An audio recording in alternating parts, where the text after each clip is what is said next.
Bismillah, alhamdulillah, wa salatu wa salamu ala rasulillah wa ala alihi wa sahbihi wa mawalah, ma ba'd. Assalamu alaikum wa rahmatullahi wa barakatuh. Yeah, so we're now moving in, inshallah, to week 2, and we're in the middle of our introductory theory, our 4% of the language that gives you over half of all your benefits. And as soon as we're done with this introductory theory, we're going to begin our reading text in the next week, in the third week of class. So up until this stage, we've introduced the science of sarf fully. Okay, meaning that the A part of it and the B part of it, you have a very clear understanding of the subject matter of sarf. What is the purpose, what is the objective, and why is it important? So that was done by giving that example, that one example in the first video, the Istansaru one, which did a number of things. It highlighted for you the comprehensiveness of the Arabic language at the word level, because what looked like a single structure ultimately was giving us 7 meanings. So we leveraged that and we said that one of those meanings is coming from the dictionary, the other 6 are coming from either the vowel configuration, the pattern, or from the designated letter at the end. Okay, so what was coming from the vowel configuration and the pattern? Tense, voice, and the notion of seeking was coming from there. And the gender, the plurality, and the person of the one doing the verb was coming from the last letter, the designated letter, the waw, at the end of the example. So there's a science that gives us these 2 pieces of information. It gives us the patterns and it gives us the endings, and that science is called zarf. So that was pretty clear. Now, moving into grammar, our aim and our purpose is to understand the sentence. But in order to get to the sentence, we have to speak about words and phrases. This is why we go through a mapping process. Okay, so I've reproduced the map on the screen right now. It started off with the most basic sound that comes out of the human mouth, love. It will either be meaningful or meaningless. Clearly, meaningless is not what we're going to be speaking about. We just mentioned it for classification purposes. All of our focus is on the right side, the meaningful side. That will either be single or it will be compound. Single was spoken about in the second video of the first week. Okay, where we developed the word. We looked at the English parts of speech, which were 8, and we distributed them on the 3 parts of speech in Arabic, the ism, the fi'l, and the harf. And the ism accounted for 4 of them: nouns, pronouns, adjectives, and adverbs. The fi'l was exactly what the English people call verb, and then everything else was grouped underneath the 3rd category, which was harf. And what was common between all the harfs is that they all indicate on a meaning in something else, as opposed to the ism and the fi'l, because their meaning is in themselves, and then between them the difference is through tense. Okay, once done, then we proceeded to subclassify the ism, subclassify the fi'l, and subclassify the harf, and that resulted in further terminology. The subclassifying of the ism was done from the perspective of whether the ism is coined without involving a process of derivation, or whether it does involve a process. If it's just coined and frozen, like a noun, a place, a person, or a thing, like the word rajul or the word shajara, rajul means man and shajara means tree, then that's called jamid. And if it does involve the process of derivation, then the grammar people are telling us that one of those words that involve the 3 letters is the source, and all other 99, for example, words that are created also have the same letters, those are all derived. Many of them will be verbs. And there's a few of them, which are like 5 or 6, that are created and put on particular patterns, isms. I'm talking about isms.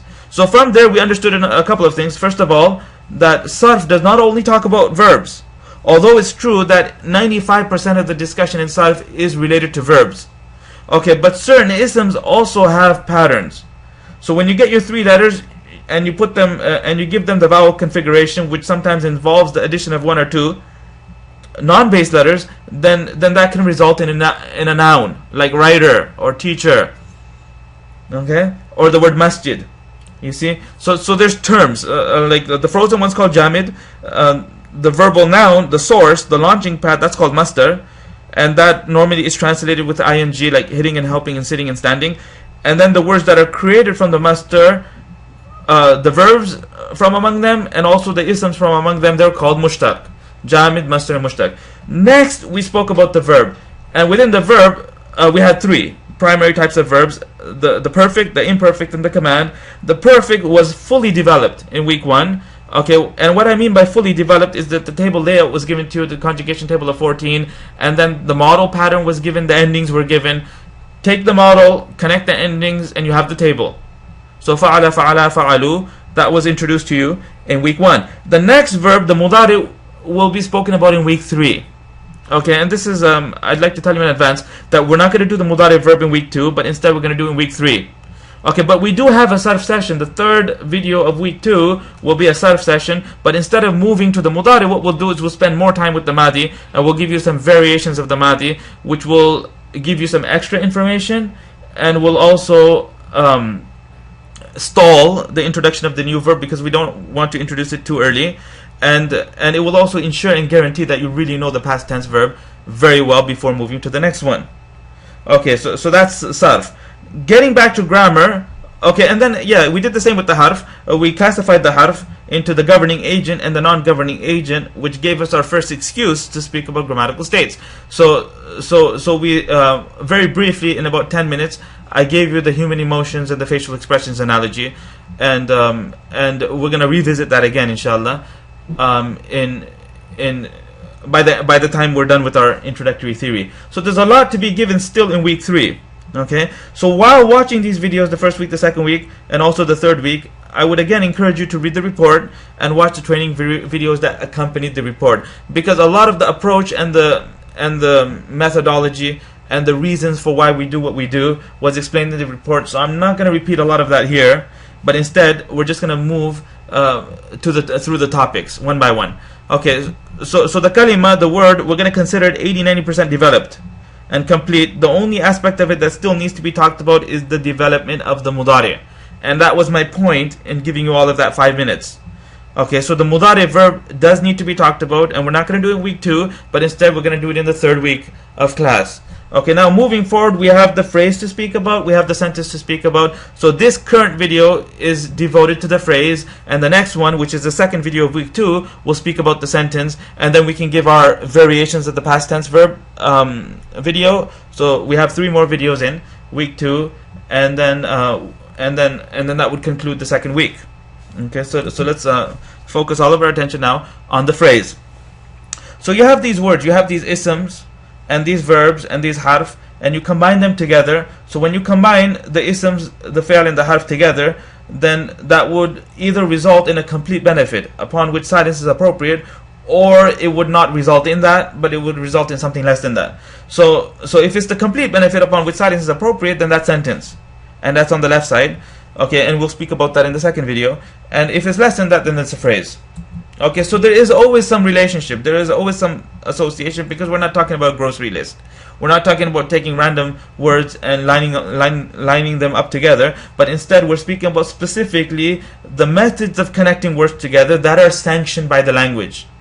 I'll say that one more time. We're speaking about the methods of connecting words together that are sanctioned by the language. Some of these methods result in complete meanings, that the speaker can now become silent and the silence would be appropriate, and that's called a sentence. And other times the joining does not result in a complete benefit upon which silence is appropriate, but rather it's less than that. So either predication or something less than predication. Okay, so if it's less than predication, then that means we're dealing with a phrase, and that's the purpose of this presentation. Now there are many types of phrases based on the kind of relationship. So either you're dealing with 2 isms, and one of them is describing the other, so there's a description relationship there, or there's an association or an ownership, in the sense that one owns the other. What in English would be expressed with apostrophe S, that's the type of phrase.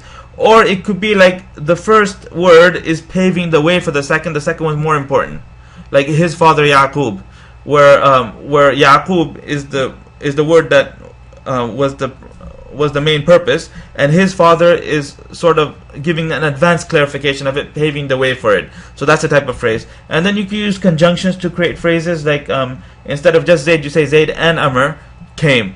I hit Zaid and Amr. I passed by Zaid and Amr. So that Zaid and Amr is functioning as a single unit, and this is the commonality between all phrases, that the 2 or more words connecting together function as a single unit, which means that they occupy a place within the sentence that one word can occupy.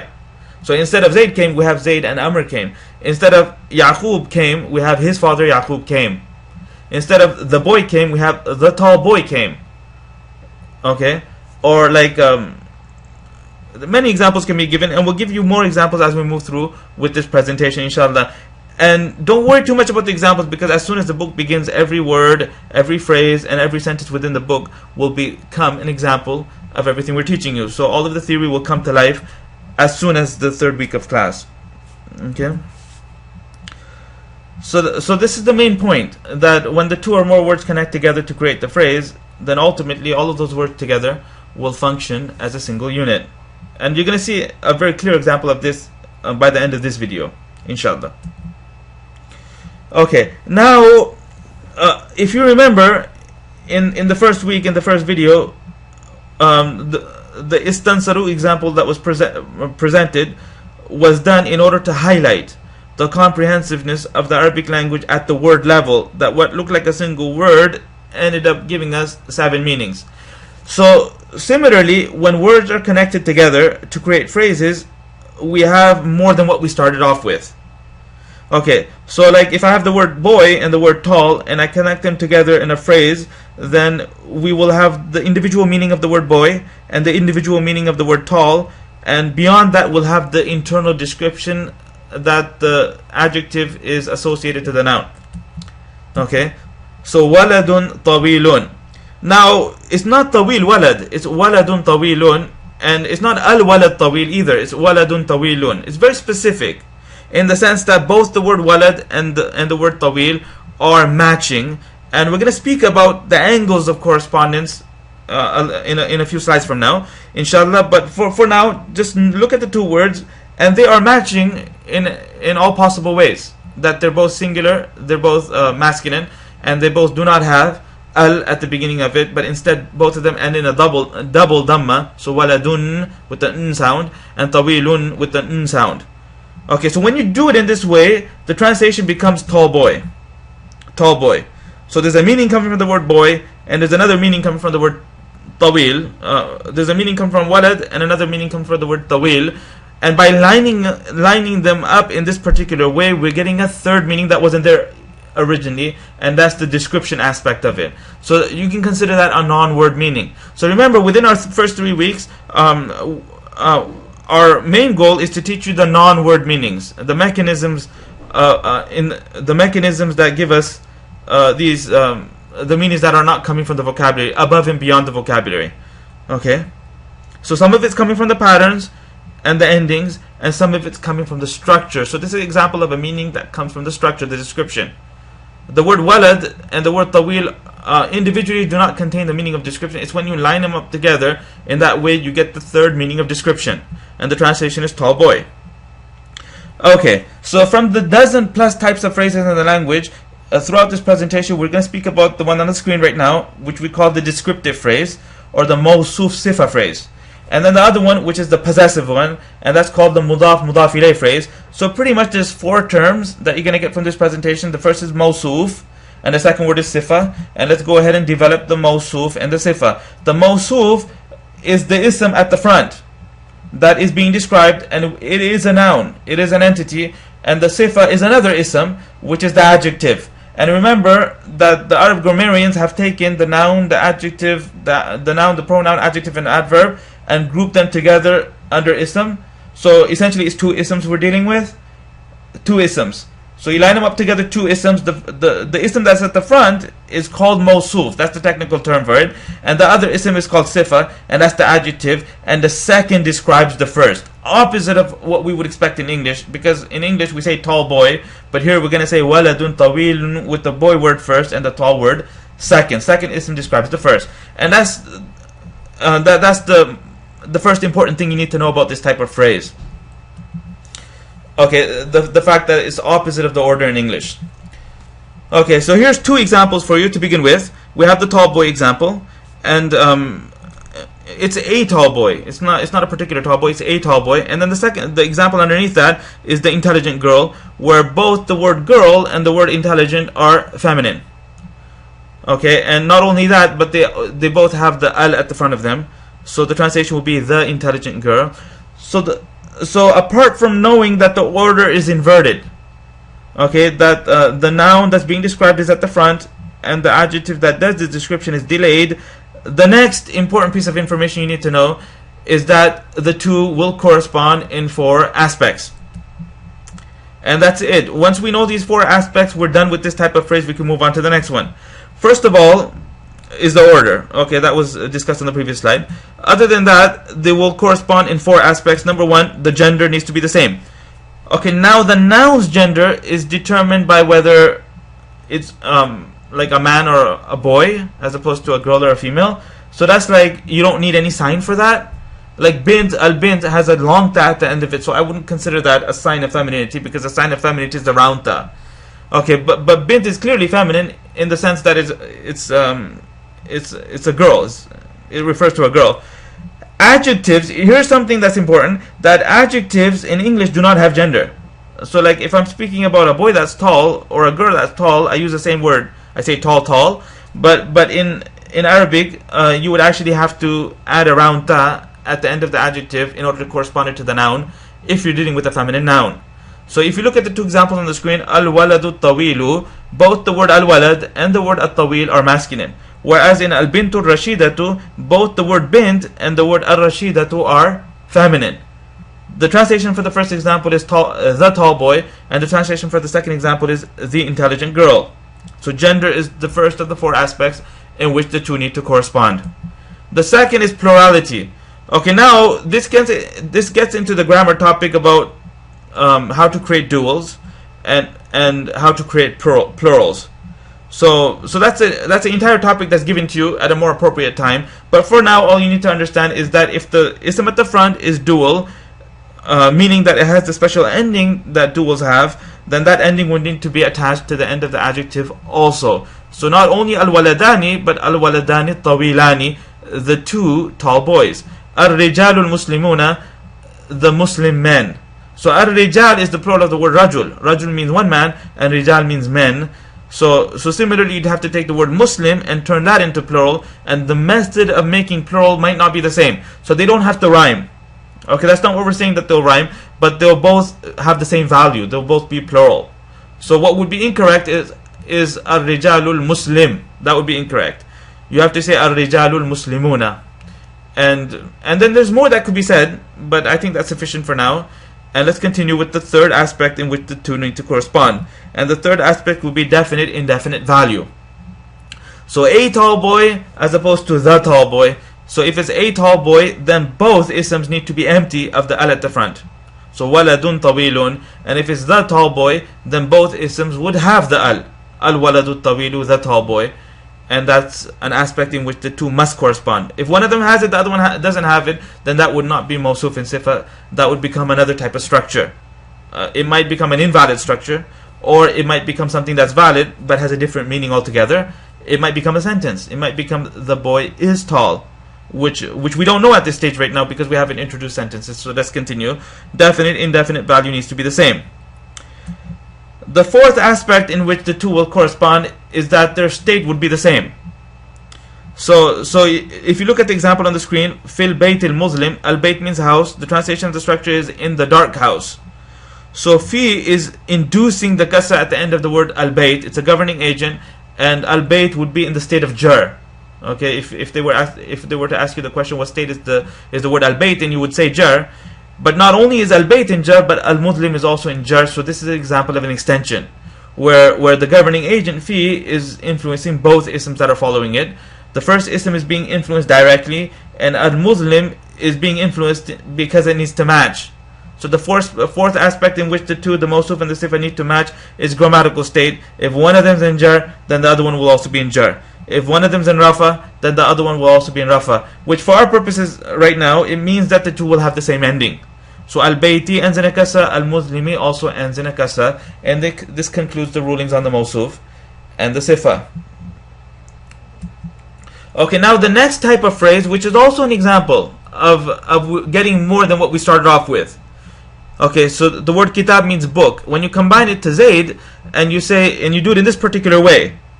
Okay, now look what's happening. First of all, the word kitab does not have al. And also there's only one vowel at the end of it. It's not kitabun, but instead it's just kitabu. And at the same time we have Zayd that ends in kasras. When you do it in this particular way, we get an association. The translation is Zayd's book. Okay, so the meaning of kitab is book, and the meaning of Zayd is a person's name. But by doing it in this way, we get an additional meaning, which is possession, which we did not have when we started off. So by combining the two words together in this particular method, we get the additional meaning of possession. So possession is an example of a non-word meaning that did not come from the words, did not come from the vocabulary, but it came from the grammatical structure. And the translation of the structure is Zayd's book. Okay, the two halves of this type of phrase are called mudaf and mudaf ilayh. Mudaf is the noun that's at the front, the one that's being associated, or the thing that's possessed, and mudaf ilayh would be the possessor, or the one to which the previous ism was associated. Okay, so the first ism is called mudaf, and that's the noun which is possessed, and the second ism is the mudaf ilayh, which is the possessor, the word with the apostrophe in English. Okay. Again, the order of the words is opposite of that in English. So in English you would say Zayd's book, with Zayd appearing first and book delayed, but in Arabic it would be Kitabu Zaydin. Okay, and another example is like Allah's messenger. The word with the apostrophe in English comes first, but Rasulullahi is the way it would be expressed in Arabic. And now let's go ahead with the rulings. Ruling number one, that the mudaf, the first word in the structure, would be empty of al. So you wouldn't say al-kitab, but you would say only kitab. Okay, and then that same word will also not have a second vowel, so you wouldn't have that tanween, and it's the n sound that's represented with the duplicating of the dhamma, or the duplicating of the fatha, or the duplicating of the kasra. You would not do that to the first ism. So this is like a rare instance in the language where a word would be empty of both. Normally it either has al or it has the tanween. So you say al-bayt versus baytun. Al-baytu, baytun. So we take away the al, and then that tu becomes tun. But this is an instance where neither will have an al at the front, nor will it have a tanween at the end. So that's the first ruling. The second ruling is that move to the second word. The second word's grammatical state is fixed on jar, meaning that it would have kasras. Like in the example that we saw on the previous screen, Kitabu Zaydin, din. So it's fixed on jar.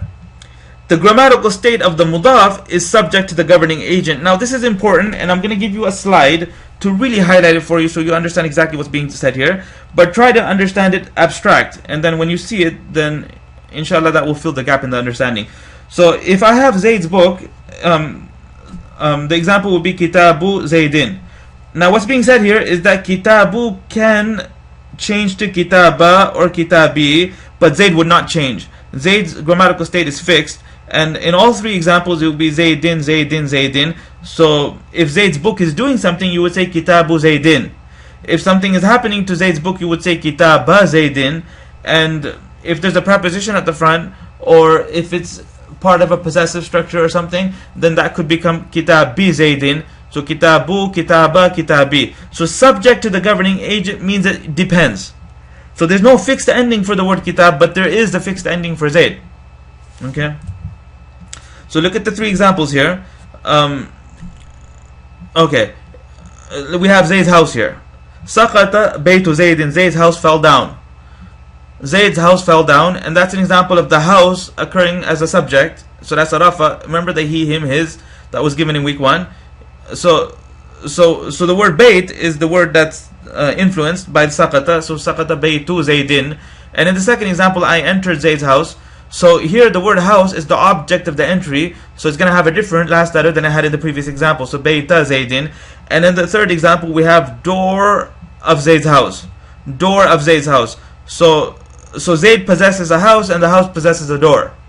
You see that? So this also explains the absence of al. You see the word bab doesn't have al, and it only has one dhamma. Same thing with the bayt. No al, and it only has one kasra. You see, and Zayd then has both kasras because it doesn't have al. So the rule does not apply to the second word, it only applies to the first. The no al, no tanween rule. So I think this slide is pretty sufficient in order to highlight what's being talked about. So let me summarize the rules for the mudaf and the mudaf ilayh one more time. Rule number 1, the mudaf would be empty of al and also tanween. And you can see that in 4 examples, all 4 examples. It's not 3, it's 4 examples. The word bayt, in the top example, saqata baytu, no al, no tanween. Dakhaltu bayta, no al, no tanween. Babu, no al, no tanween. Bayti, no al, no tanween. Because that third example is interesting because not only is it one possessive phrase, it's 2 of them. There's a relationship between the bab and the bayt, and there's another relationship between the bayt and the house. So like the number of words are 3, the meanings are 5. There's 5 meanings coming from babu bayt Zayd. There's the individual meaning of the door, the individual meaning of the house, and the individual meaning of Zayd. And then we have the association between the house and Zayd, and then we have the association between the door and the house. There's 5 total meanings. And that's an example of comprehensiveness. So 3 words are giving us 5 meanings. Is that fine? So that's the first rule, no al, no tanwin. You can see it happening 4 times in the 3 examples in front of us.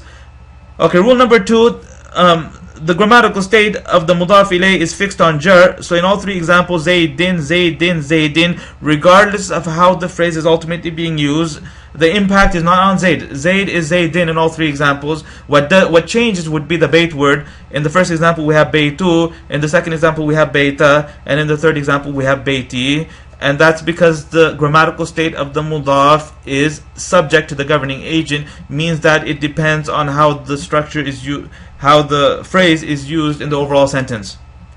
And this concludes everything you need to know about phrases. For now, the mawsul sifa, 2 isms, the second describing the first, they need to correspond. The gender needs to be the same. Waladun tawilun versus bintun rashidatun. Okay, the definite indefinite value needs to be the same. So if the noun at the front is indefinite, then both of them will be stripped of al. And if the noun at the front is definite, then both of them will have al. Okay, the plurality needs to be the same. So either both of them singular, both of them dual, or both of them plural. Al-waladani tawilani, the 2 tall boys. Ar-rijalul muslimuna, the Muslim men. And then the grammatical state needs to be the same. Fil baytil muslimi, in the dark house. So not only is it al-bayti, but it's al-baytil muslimi. Both of them have the same ending. You see on the screen right now, the mudaf mudaf ilayh, they don't have the same ending. In the case of the third example, babu bayti Zaydin, bayti and Zaydin do have the same ending, but that's not because of this. That's not because they needed to match. It's because bab is causing the kasra on bayt, and bayt is then causing the kasra on Zayd. So it's a coincidence that they have the same ending. And try to ponder on that last comment I just made about the correspondence that's occurring in babu bayti Zaydin. It's a coincidence, whereas in waladun tawilun, it was part of the structure. It needed to be the case that the 2 needed to match. Fil baytil muslimi, in the dark house. And I'm going to stop the video here, inshallah. In the next one, we're going to speak about sentences, and then we'll wrap it up with the variations of the past tense verb in the 3rd video of week 2. Wa akhiru da'wana alhamdulillahi rabbil alameen.